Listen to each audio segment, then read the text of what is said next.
Yes. One of the things I wanted to ask you, like on the first day, is you said, like to my friend over here, you got to lead your people. You got to learn enough about the job that you hate and then lead them. And what I wanted to ask you is, well, being sort of on the front lines of things, how do you actually, or what are your ideas on leadership? And you gave some examples today. Like, for example, you sort of come up with a plan, and then you ask the questions. So that's one strategy. That's only one part, yes. I was wondering if you could share maybe 2 or 3 more. Sure, I'll be happy to. My number one belief about leadership is you're a servant. Here's what I mean specifically. The word hero, that is in the archetype of like men and you and I bet. Is it true that inside of you, you really want to be the best? You want to create the best, share the best, do the best? Is that a metaphor for you in your life? Absolutely. Yeah, me too.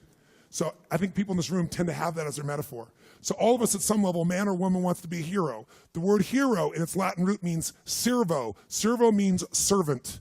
It actually means slave. The hero, why they're the hero, is become the ultimate servant to something larger than themselves, people and so forth. The person who thinks they're going to lead by demand or by position can only lead for a short period of time. But the person whose idea of serving is, my belief is, if you can find a way to take any group of people and help them to experience their needs at a richer, deeper level than anyone else, then together you guys can get anything done. Anything. Now, it may not work the first time, but together you can get to that point.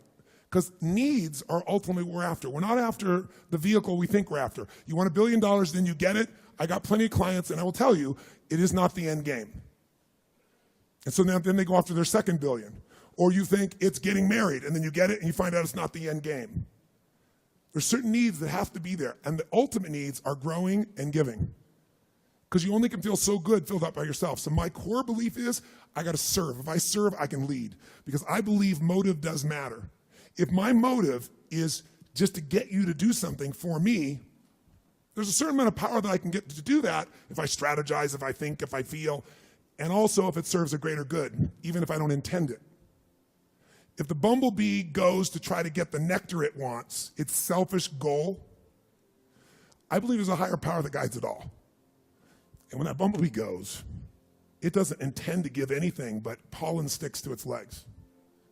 As it goes about trying to get what it wants, that's how flowers are created. I really believe that everything has a web of connection.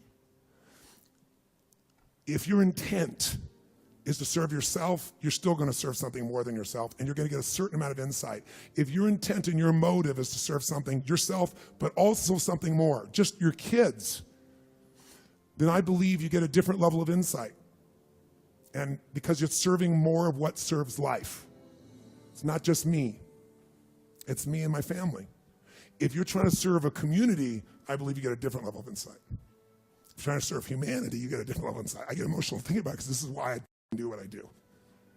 So when someone stands up, it's not about business, it's not about anything, but about serving them. So I will use abrasive or creative language. I'll use whatever it takes, humor, stupidity. I'll make fun of myself. I'll challenge. I'll do anything to serve. That's why I'm here. I don't need to do that anymore, but I love to see someone free and alive and lit up. So when that's your motive, no matter how people perceive you on the outside, if they're around you long enough, you can't hide what your real motive is.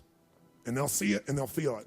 Motive does matter. If it's to serve something higher, it'll be that. That doesn't mean you don't get served too. And in business, you got to be served. Or I used to do business and I lose money in the business and everybody else was happy. And it was wonderful, except I had no business. So it's, killing the goose that lays the golden eggs. So I've learned to put that balance in. But that gives me power. That's why time disappears for me. Because I'm not about getting some action done. I'm about the outcome. Question.